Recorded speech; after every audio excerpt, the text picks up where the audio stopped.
नमस्कार दोस्तों, आज फिर हमारे साथ एक्सरा ऑफिसर एनके सूद सर है। सूद सर नमस्कार, आपका बहुत बहुत स्वागत है। बहुत बहुत शुक्रिया आपका।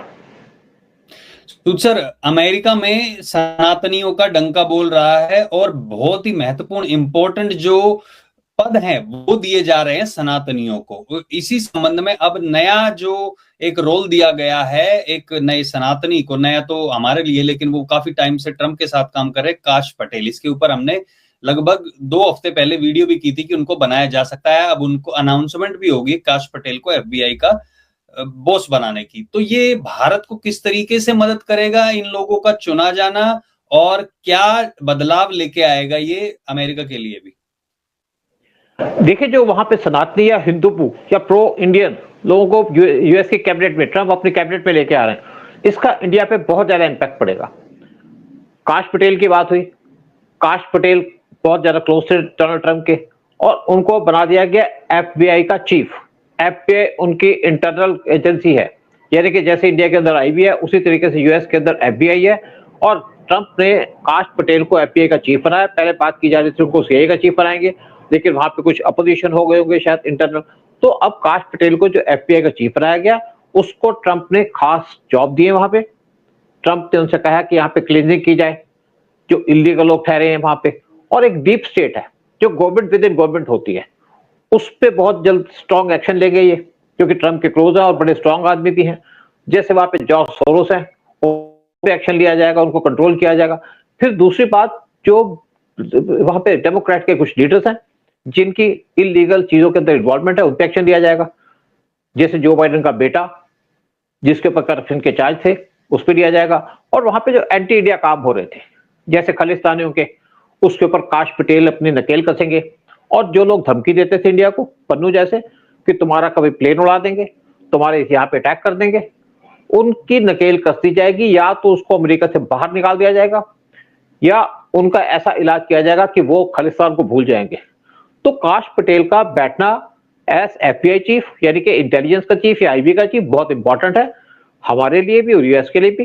क्योंकि ट्रम्प को पता है कि उनको जो खतरा है वहां पे वो है इंटरनल। क्योंकि उनके पास ऊपर आपको पता है 3 बार अटैक हुआ था जब वो इलेक्शन का कैंपेन कर रहे थे, और एक बार तो बाल बाल बचे थे। और इसलिए काश पटेल को स्पेशली चुना है कि आप अंदर रहो और मेरे जो एजेंसी है उस पर कंट्रोल करो और देखो क्या कुछ है क्या गलत है।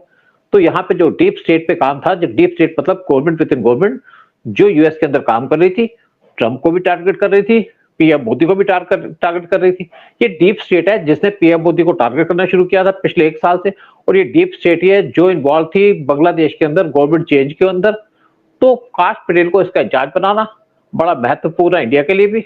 और इसका मतलब है कि डोनाल्ड ट्रंप इस टाइम पे हिंदुओं पे या सनातनियों पे बहुत ज्यादा भरोसा कर रहे हैं।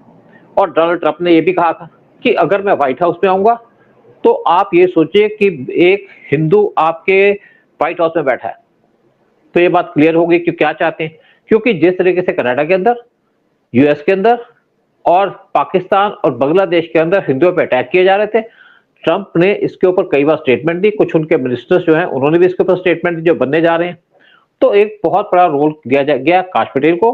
और ट्रंप ने अपनी पॉलिसी क्लियर कर दी है कि मैं क्या चाहता हूं, मुझे क्या करना है। यानी कि वो अब हिंदुओं पे जो अत्याचार हो रहे हैं, पाकिस्तान हो चाहे बांग्लादेश हो चाहे कनाडा हो और चाहे यूएस हो, उसमें नकेल कसी जाएगी।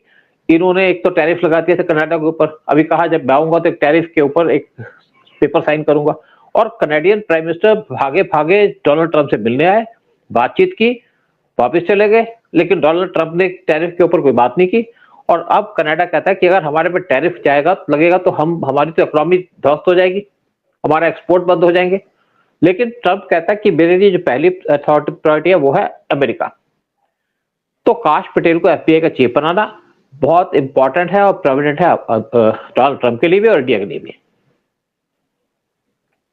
अच्छा सुन सर, आपने एक बात कही कि वो उसके लिए सब कुछ अमेरिका पहले है, लेकिन अब उसने एक स्टेटमेंट भी दी है, एक ट्वीट किया था और उसमें कहा था कि जो ब्रिक्स देश सोच रहे हैं कि अमेरिकी डॉलर को इग्नोर करके और नई करेंसी बना लेंगे तो 100% टैरिफ लगा दिया जाएगा।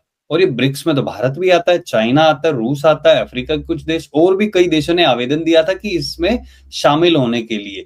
तो पहले तो रशिया के डॉलर्स हैं वो इन्होंने ले लिए एक तरीके, मतलब सीज कर दिए, और अब कह रहे हैं कि करेंसी भी नहीं बना सकते। ये तो दिखा रहे थे ये तो हेल्प करेंगे। आपने बोला ना ये इनके लिए अमेरिका फर्स्ट है, तो कैसे ये जी भारत को इतनी मदद करेगा? ये तो खुद अपने अमेरिका को पहले देखेगा ना। देखिए, बिल्कुल अपने आप को देखेगा, हर एक चीज पे तुम्हारा एग्रीमेंट नहीं हो सकता ना। अभी ब्रिक्स के ऊपर में करेंसी तो नहीं बनाई ना, उससे काम तो नहीं शुरू किया ना, उसको डिले कर सकते हैं। देखिए, ऐसा भी नहीं है कि जो ट्रंप ने सारा कुछ कह दिया, पहले जब ये आए थे तो उन्होंने कहा तुमने S-400 लिया रशिया से, तुम्हारे ऊपर सैंक्शन लगा देंगे। नहीं लगी ना, क्योंकि ट्रंप को इंडिया की जरूरत है। और देखिए, हर एक कंट्री अपनी कंट्री के इंटरेस्ट की बात करता है, तो कोई बात नहीं। हमें 10 चीजें मिलेंगी तो 2 नहीं मिलेंगी तो क्या फर्क पड़ेगा। हो सकता है कि हम जो ब्रिक्स के ऊपर जो करेंसी की बात है उसको ना करें, डिले कर देंगे, तो चलेंगे, तो हमारी पर्पस सर्व हो जाएगी। हम क्यों इनके अपनी गर्दन क्यों फंसा दे, या कहते हैं कहीं पे कुछ चल रहा है तो अपनी टांग क्यों फंसाए हम। जब हमारा नाम नहीं है तो हम क्यों बीच में आए। और कोई हमारे लिए ब्रिक्स इतना इंपॉर्टेंट नहीं है, हमारे लिए तो अपनी कंट्री के इंटरेस्ट बहुत ज्यादा इंपॉर्टेंट है, तो इंडिया भी अपनी कंट्री के इंटरेस्ट देखेगा। यूएस हमको जो देखिए, जब डोनाल्ड ट्रंप थे तो हमारी बहुत सी डील हुई थी यूएस के साथ, MQ-9 भी ड्रोन्स की डील हुई थी, लेकिन वो आज तक हमको नहीं मिले। फिर हमारे इंजन की बात हुई थी तेजा के लिए, वो आज तक नहीं मिले। फिर हमें यहाँ पे इनसे हेलीकॉप्टर लेने थे MS-64H, वो आने में डिले हो गया। लेकिन अब जब ट्रंप आएंगे तो सारी चीजें इंडिया को मिलेगी। बहुत सी इश्यूज हैं जहां पे हमारा, देखिए, हर एक कंट्री अपने, हर एक PM या प्रेसिडेंट अपनी कंट्री का इंटरेस्ट देखता है, वो भी देखते हैं, हम अपनी कंट्री का इंटरेस्ट देखेंगे। अगर हमको कोई आर्म्स चाहिए, रशिया इक्विपमेंट चाहिए रशिया से, तो हम देंगे, क्योंकि रशियन प्रेसिडेंट इंडिया के अंदर आ रहे हैं और इंडिया उनके साथ बहुत ज्यादा एग्रीमेंट साइन करने वाला है बहुत जल्दी, वो भी हम करेंगे। लेकिन हम डोनाल्ड ट्रंप को किसी तरीके से नाराज तो नहीं करेंगे, क्या जरूरत है हमको नाराज करने की।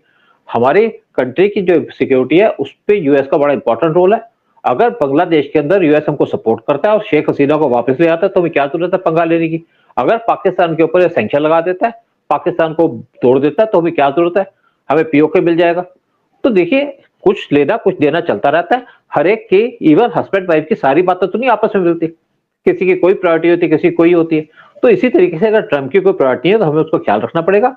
अगर वो कहीं चीज किसी इश्यू ऊपर सेंसिटिव है तो उसके ऊपर हमें अपना नजरिया चेंज करना पड़ेगा। लेकिन अगर हमारे इंटरेस्ट हैं और उस पर ट्रंप हमें पूरा करते हैं तो हम देखेंगे। लेकिन आपस में बंटवारे से ही काम होता है ना, दोस्तों के अंदर भी और फैमिली के अंदर भी। तो ये सब चीज देखी जाएगी, बात की बात है। अब उसको हम सामने आके क्यों शुरू करते हैं।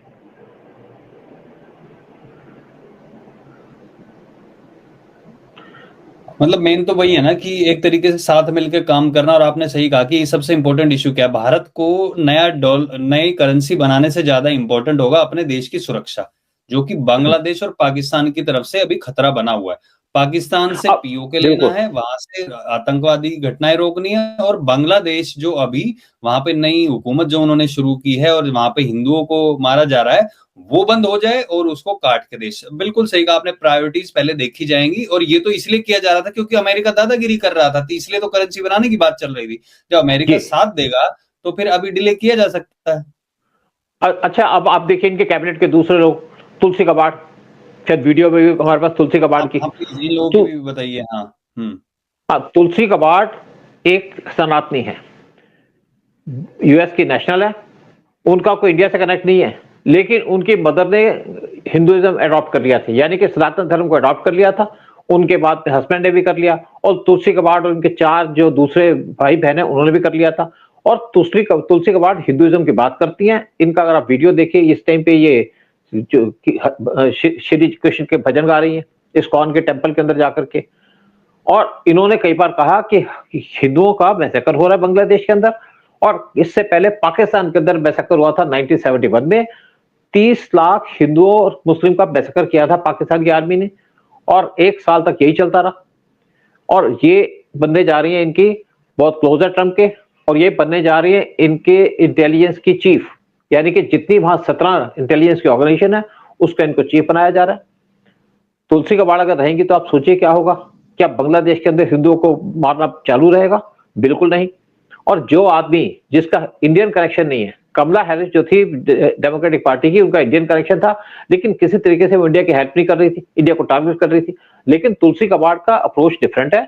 उनके हस्बैंड, उनकी जो शादी हुई थी वो भी सनातनी तरीके से हुई थी, और उन्होंने भी सनातन धर्म को एक्सेप्ट कर लिया था।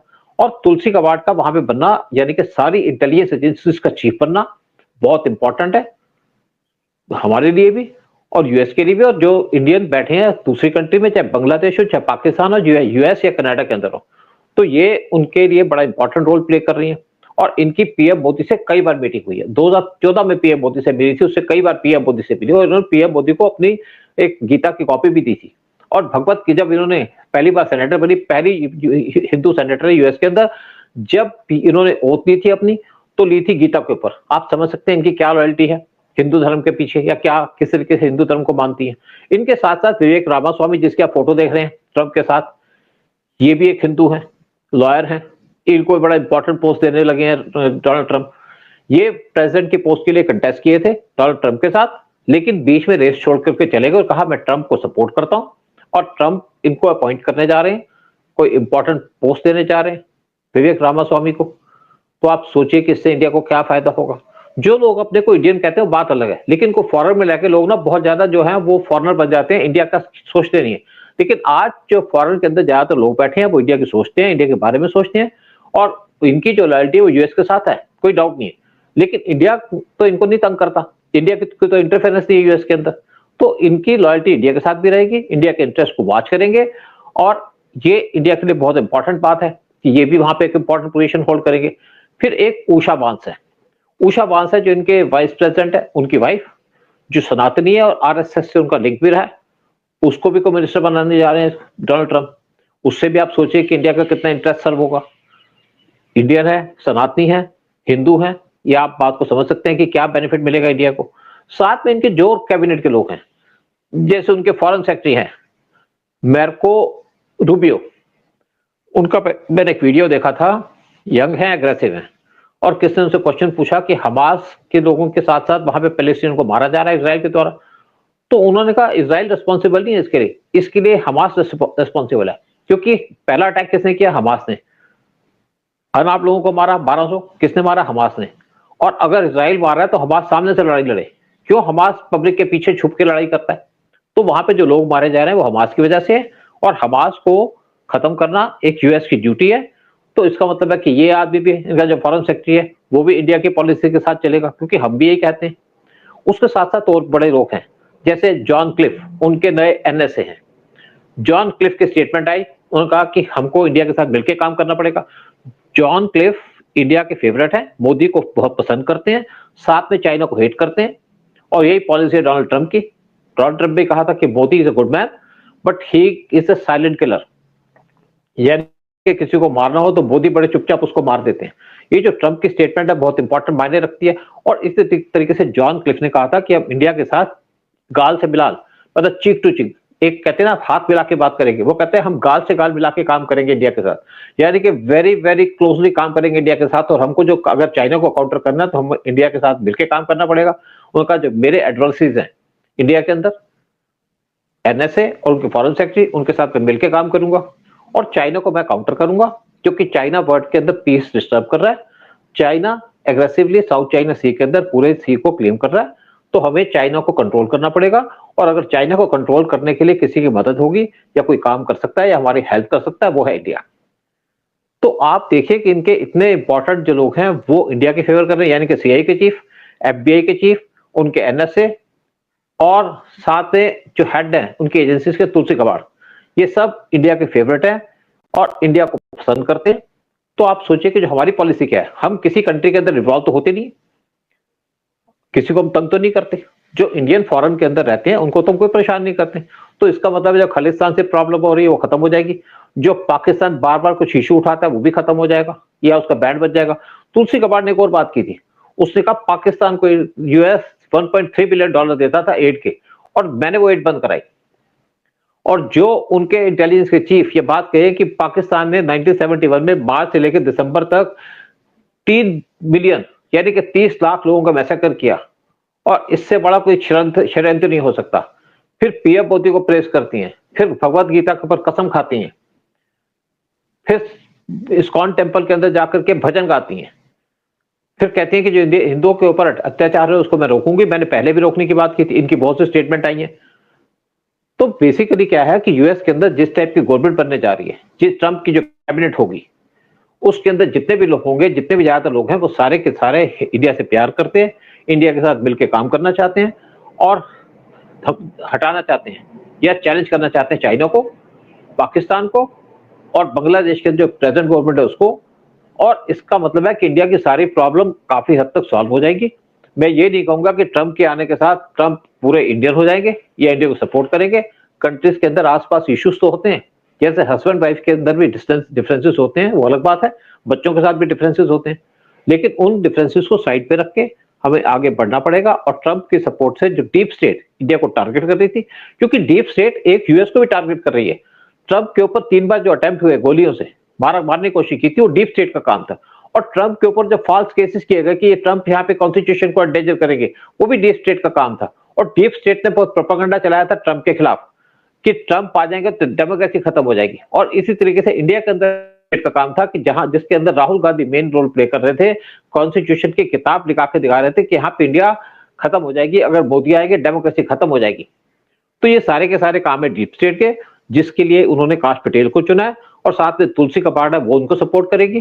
साथ में उनके जो सीआईए के चीफ है वो प्रो इंडियन है। साथ में उनके जो एनएसए है वो भी प्रो इंडियन है। प्रो इंडियन का मतलब नहीं है कि वो एंटी यूएस है, सबसे पहला उनका इंटरेस्ट यूएस का है, फिर इंडिया का है। लेकिन इंडिया जब उनको तंग नहीं करता तो इंडिया से हेट नहीं करते। और ट्रंप जान चुके हैं कि इंडिया की कितनी इंपॉर्टेंस है वर्ल्ड के अंदर, और पीएम मोदी की क्या सिग्निफिकेंस है और इंपॉर्टेंस है वर्ल्ड के अंदर।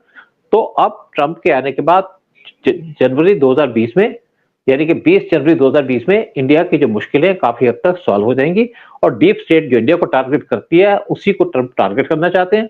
तो मुझे लगता है कि इनकी कैबिनेट या ट्रंप के आने के बाद इंडिया काफी हद तक प्रोग्रेस कर सकेगा और अपने जो टारगेट है उसको अचीव कर सकेगा। राइट, चलिए देखते हैं कि अब कैसे ये लोग मदद करते हैं। आपने बिल्कुल सही कहा, पहला इंटरेस्ट है वो अपनी कंट्री के लिए होगा, जो उनकी प्राइमरी कंट्री है इस टाइम पे वो है अमेरिका, तो उसी का फायदा देखेंगे। और उसके बाद भारत से भी, अगर भारत कुछ नहीं कहता है, बिना बाद में टांग नहीं फंसाता है, तो ऑब्वियसली भारत के इंटरेस्ट में भी काम होंगे।